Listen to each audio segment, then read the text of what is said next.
Good evening, Bahamas. Coming up tonight on our news. The acting prime minister responds to those pending layoffs in the gaming sector. Paradise Games is the latest gaming operator to warn their staff that layoffs may be on the way. Bahamians lined off in the hot summer sun in hopes of getting the new passport.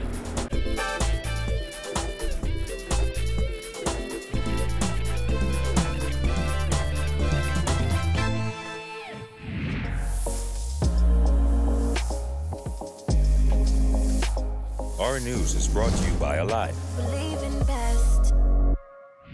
Welcome to our news and thanks for joining us. I'm Christina Dragovich.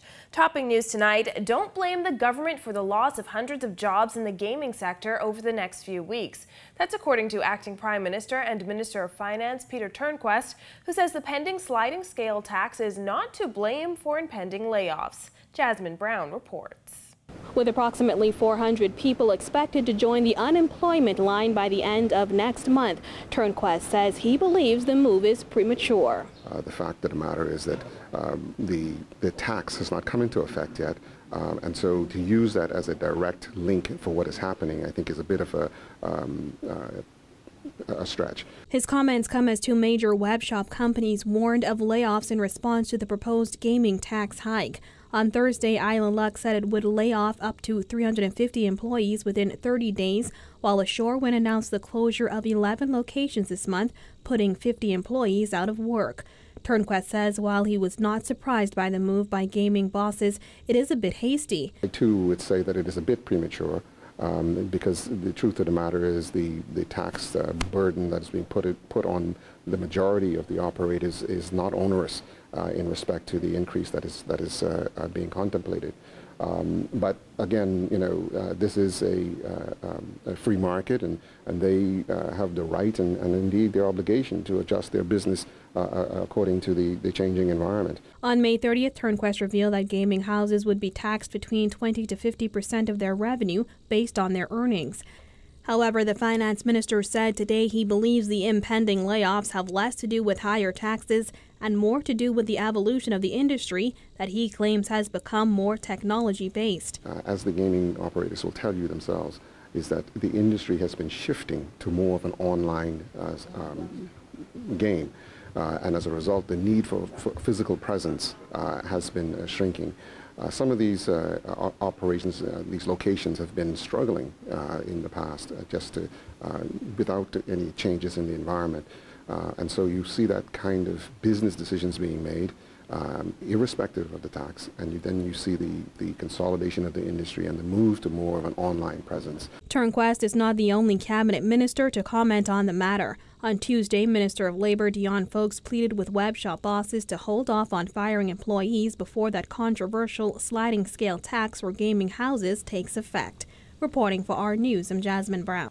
One day after Island Luck revealed that it could start cutting as many as 350 jobs within 30 days, another gaming operator is warning staff of possible layoffs as a result of a proposed gaming tax hike.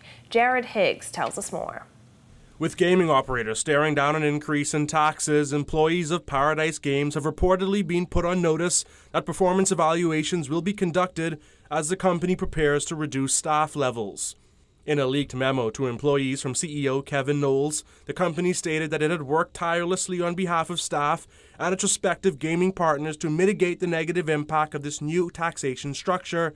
However, all attempts have been thwarted.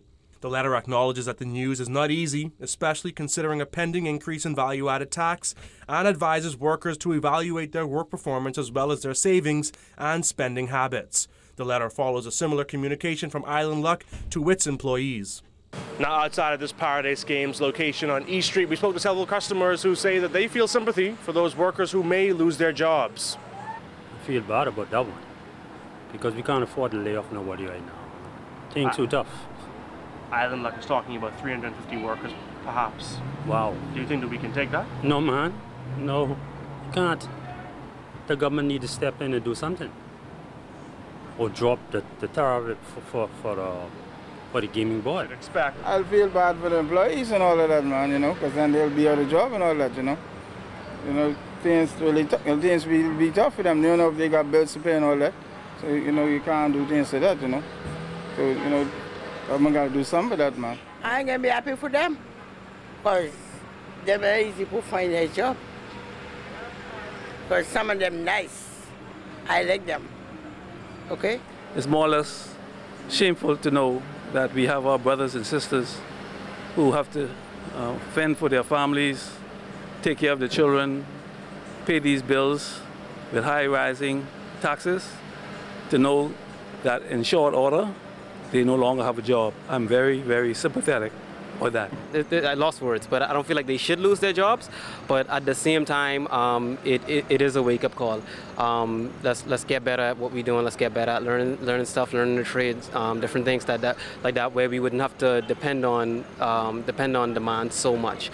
And I know not everybody will be able to do it, but for those who can, I think that they should. Gaming operators have accused the government of discrimination, arguing that other companies that provide recreational products, such as alcohol, aren't taxed as severely as they will be. Government has stated that the 50% tax on the highest earners in the industry is consistent with other jurisdictions, a claim gaming operators disagree with. Reporting for our news, I'm Jared Higgs. In other news, police are investigating the video showing a young boy who appears to be making death threats to another boy in a profanity-laced rant. We cannot show the boy's face as he's underage, but the near minute-long video has authorities very concerned. I get shooting in this spot, bro. I get 50 bullets ready for him, bro. That's what I saying. When I catch him, I can get him. I can shoot him. I get 17 bullets and plenty guns. The near minute-long video appears to be shot by the boy in a bedroom, and sounds of a television can be heard in the background. At first, the boy appears to be rapping. However, later on, he names another boy who he threatens to shoot. When I shoot him, I shoot him in his head, and he ain't no more green, he ain't no more green, he ain't no more pink in this. The video shared on social media has since been removed from YouTube, but not before racking up 24 views. Chief Superintendent Solomon Cash has confirmed to Our News that police are currently investigating the video. Meanwhile, Our News spoke with psychiatrist Dr. David Allen, who wasn't able to speak to the specific situation. However, he provided this advice on when parents and guardians should seek outside help. If it's something very serious, like, for example, that I shot somebody, or I stabbed somebody, or I'm going to kill somebody, then we really need to see that child and see what's going on. Or, for example, if they say I'm a prostitute and I sell my body. I mean, something a little bizarre like that, I wouldn't take that lightly. I would want to talk to the child.